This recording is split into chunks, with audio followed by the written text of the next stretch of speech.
Hello guys, நேற்று of day leave போட்டு வந்துட்டேன். உடம்பு பார்த்தீங்கன்னா இப்போ கொஞ்சம் பரவாயில்ல. இப்போ மறுபடியும் இன்றைக்கி ஆஃபீஸ் போனோம். வாங்க ஃப்ரெண்ட்ஸ், இதை லாகா காட்டுறேன். வாங்க பார்க்கலாம் ஃப்ரெண்ட்ஸ்.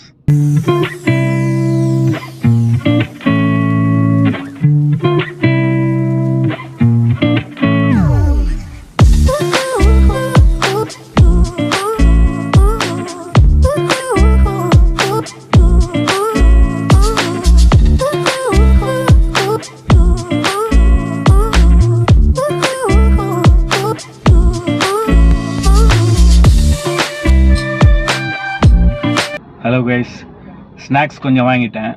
எதுக்குன்னா 11:15 டீ பிரேக் விடுவாங்க. அதில் சாப்பிட்றதுக்கு தொண்டை ஒரு மாதிரி இருந்து, சரி வேலை கஷ்டமாக இருந்தாலும் அந்த வேலையை நம்ம ஒரு ஈஸியாக மாற்றலான்ட்டு தான் நான் ஸ்நாக்ஸ் கொஞ்சம் வாங்கிட்டேன். காட்டுறேன் உங்களுக்கு என்ன